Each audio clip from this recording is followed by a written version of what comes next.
So I'd like to open the floor, and please join me, first of all, in thanking all of our speakers.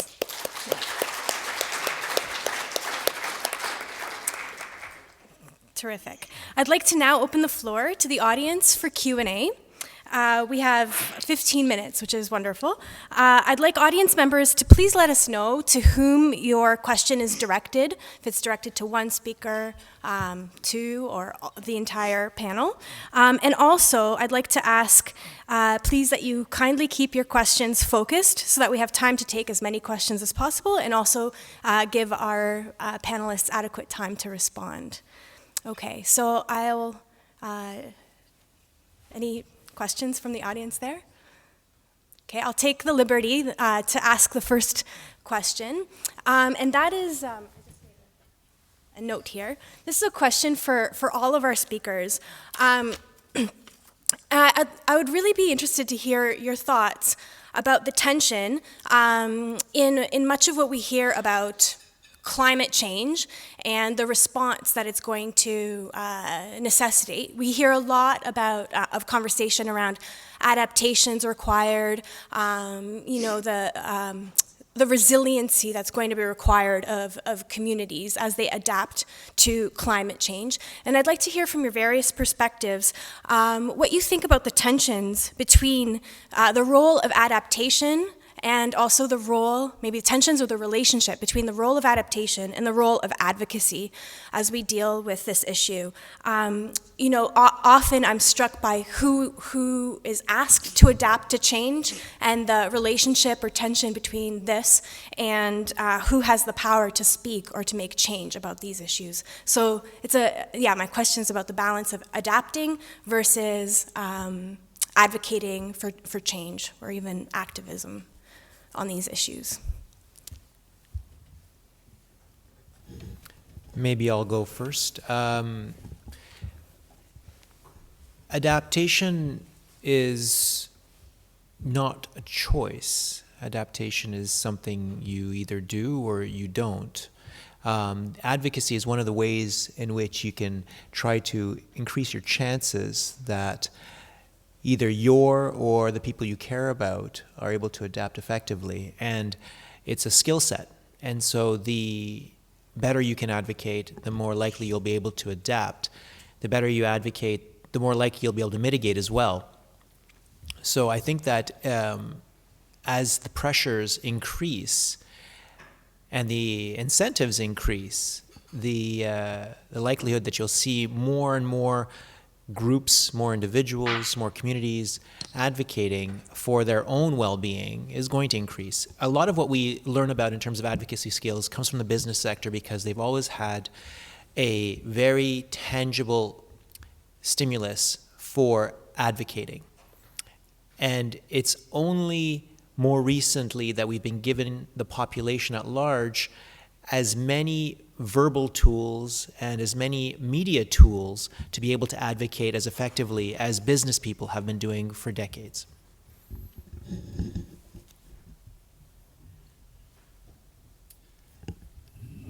Okay, well, that's a very interesting question, a little bit outside my comfort zone, but one of the things I notice about advocacy and adaptation is that often the advocates and those who need to adapt are not seen to be the same people. And I think this is a very big problem because it's very easy to tell other people what they should do and much harder maybe to make the changes yourself. On the other hand, I'm also aware that some people think that simply by making a personal adaptation themselves, saw this with recycling, you see it with energy conservation, things that we can do in our own lives, that somehow that's enough. That I've done my bit and that's all I have to worry about. And so they don't really become advocates in a social or larger sense for the changes that, unless they're made community-wide, society-wide, really won't fix the problem. And that's where I sort of see the tension, the sort of disconnect between what we can do as individuals, whether that's enough, and what role we should be playing as advocates to bring about change in the larger society. And somehow, you have to do both. You can't be a legitimate advocate for other people to change if you don't make the changes yourself. I guess I'll just add one quick idea. So in the Arctic and in all three of the IHAC regions, Indigenous people are incredibly adaptive people. They're often portrayed as these like victims of climate change, but they're really not. They're really adaptive, and they've been really at the forefront of climate change adaptation. And I think that they are able to play a really effective advocacy role. I mean, Inuit, for instance, were at the forefront on the global ban on DDT, for instance, because it was impacting mothers' breast milk in the Arctic, for instance. But I think that the challenge or the tension for them is that people, hear that we've already met this 2-degree increase in annual temperature threshold in the Arctic. In some regions in the Arctic, annual warming is above 4 degrees Celsius. But people don't see it as relevant to their lives because the Arctic is far away. But what people don't realize is that the same ways that climate change is impacting Inuit health are going to be the same ways that they're impacting all of our health.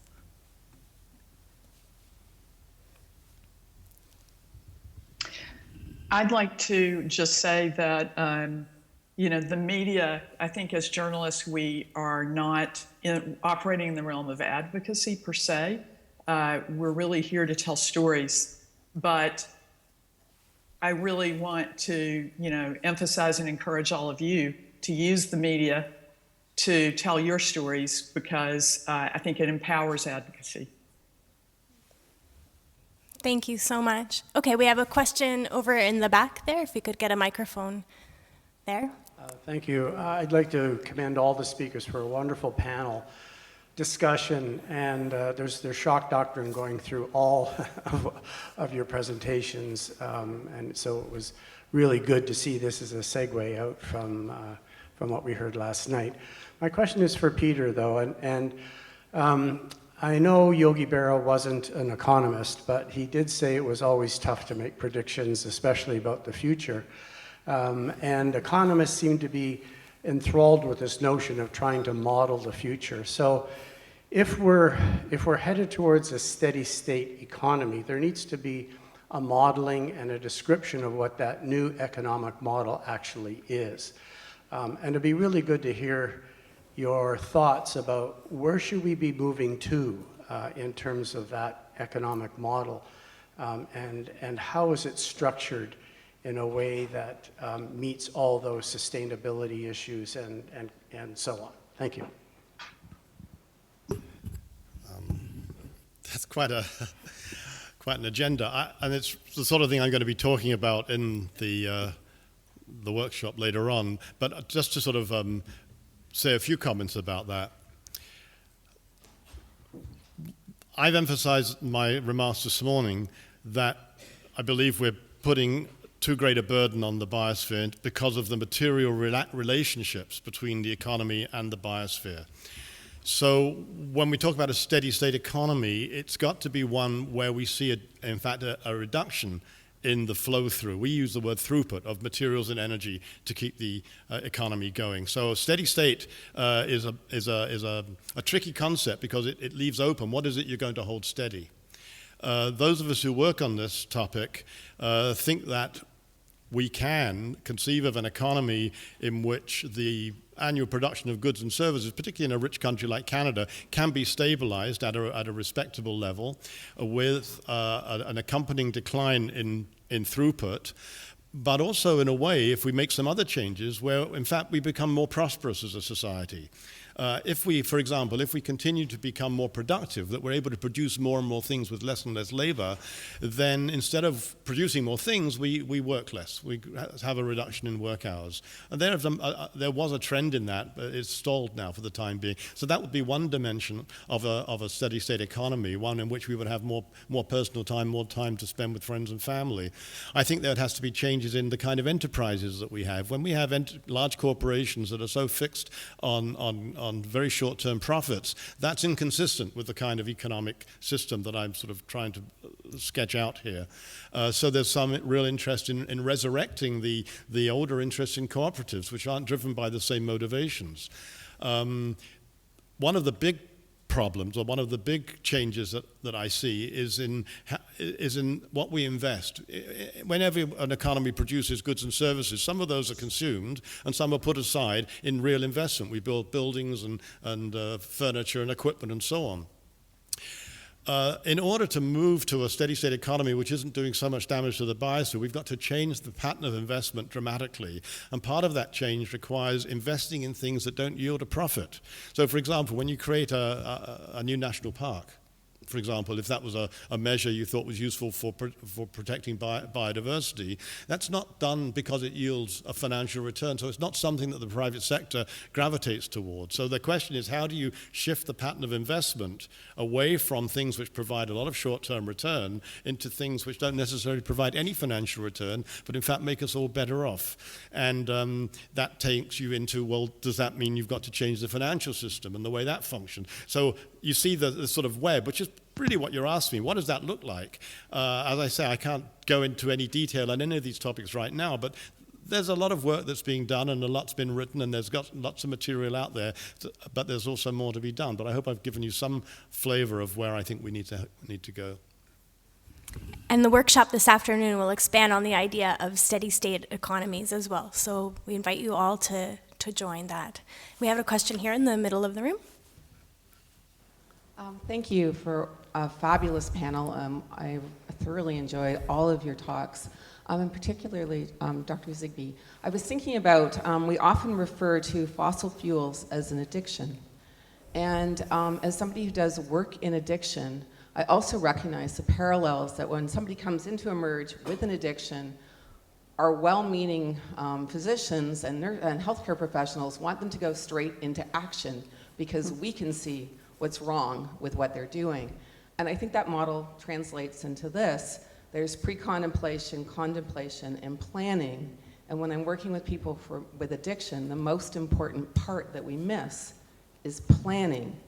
Advocacy often is about going from pre-contemplation to action. It never works with any other addiction, and I don't see it working in this.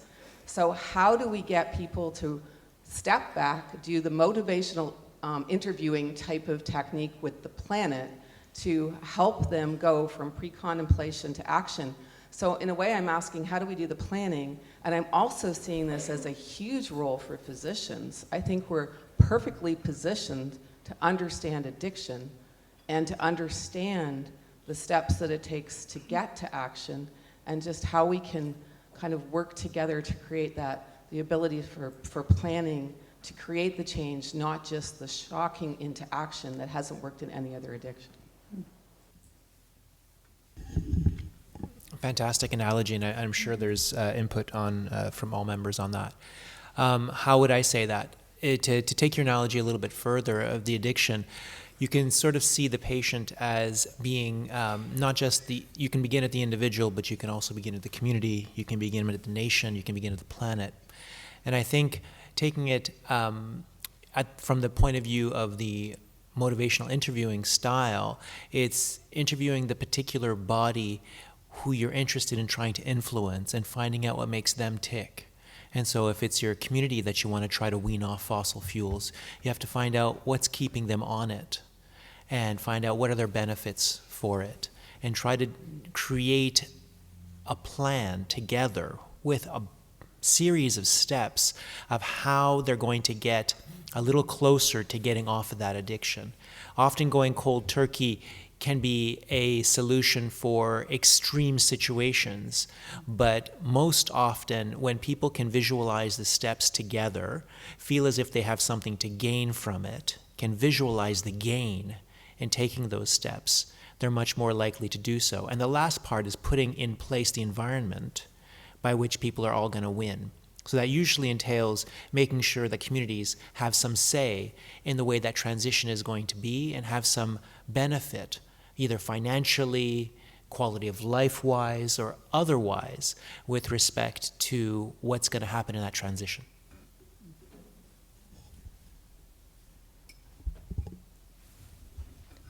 Would any of the other panelists like to respond? Yeah. I think that was just so beautifully put, and the question is also, so apt. And I think that what's encouraging is that I think planning is happening. It's been underway. The unfortunate part is that we weren't planning in the early part of the 1900s that we got into this predicament. But there's so much, underway. And I think, that question is just, can it happen fast enough? And can we get there in time? But thank you for that analysis. It gives me a lot to think about in reporting on it. Okay, and we have a question in the front here. It's a comment. I think the Inuits are a canary in the mine shaft, and as the ice melts, greenhouse gases are increasing over the entire planet, and we are all going to suffer as a result of that. The indigenous people, all peoples. And I think the idea of shifting to a non-profit economy where GDP isn't the addiction of everybody in business and economists, keep measuring its growth, the growth has to stop. If it's estimated that if the entire planet lived like North Americans, we would have to have 6 planets or more to live. That's just unjust. So we have to really change the model, and the model has to be changed very quickly. And how do we change our addiction to consumerism and the need to have more and more, the best cars, the best everything, and more, because our media tells us it's the way to go. I pick up a newspaper, the only advertisements are for cars, and you know what they consume. The only advertising people can afford are for cars, because the media charges a lot. Certain media, But my point is, the first step in addiction modification is recognizing that we have a problem. Open to the panel. Well, of course, I very much share your views. The problem with having sort of been working on these issues for a long time is you realize how difficult it is to make change. I often say now, we can't change fast now because it's too late to change fast. Changing fast should have happened. Now, go back to the Limits to Growth book when it was published in '72. It laid out pretty much the same story that we're telling ourselves now, is that we're decades on. I don't have an easy answer, any kind of answer to how you actually bring about change. The role I try to play is to at least try to identify a number of feasible alternatives, because one of the problems that I'm always confronted with is the view that there is really no alternative. This is how humans sort of ended up with this kind of economic system and political system. This is as good as it's ever going to get, and somehow we've got to make it work. Now, if you take the view that it can't, in fact, be made to work without some substantial changes to it, you have an uphill battle trying to persuade lots of people. So one of the books I wrote, I subtitled Slower by Design, Not Disaster, because I think that's the choice. We will change.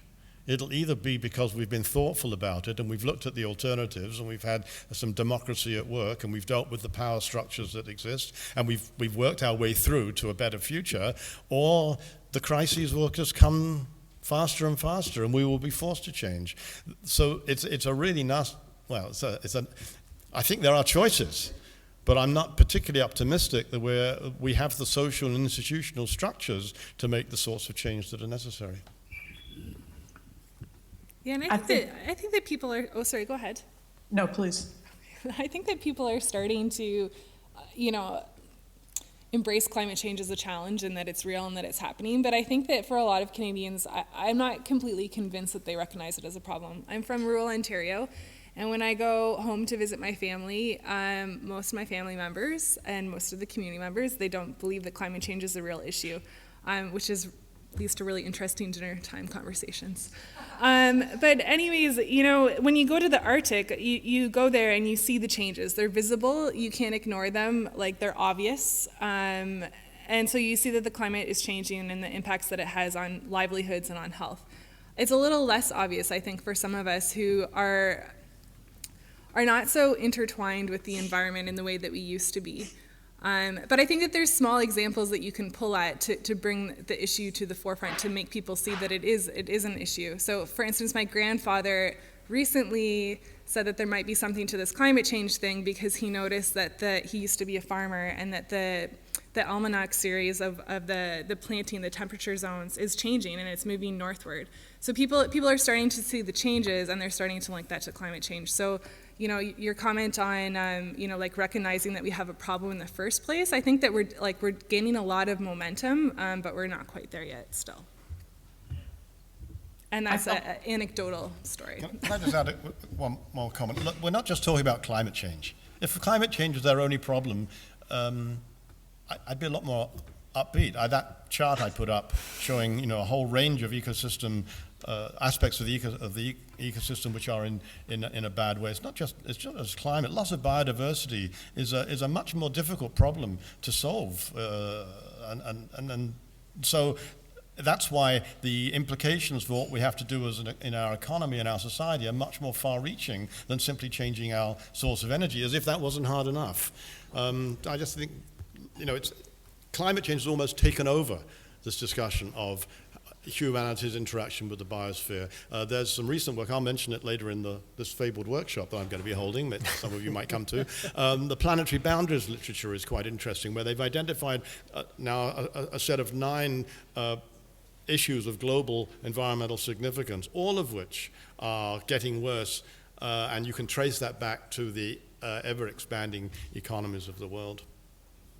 There's a wonderful book. I mean, there's many wonderful books that have looked exactly at that type of argument, and I actually give me the most hope in this whole element was that as rapidly as climate change seems to be a catalyst for multiple different degenerative properties or processes throughout the globe, many of the solutions which are being posited actually have co-benefits across multiple different sectors as well.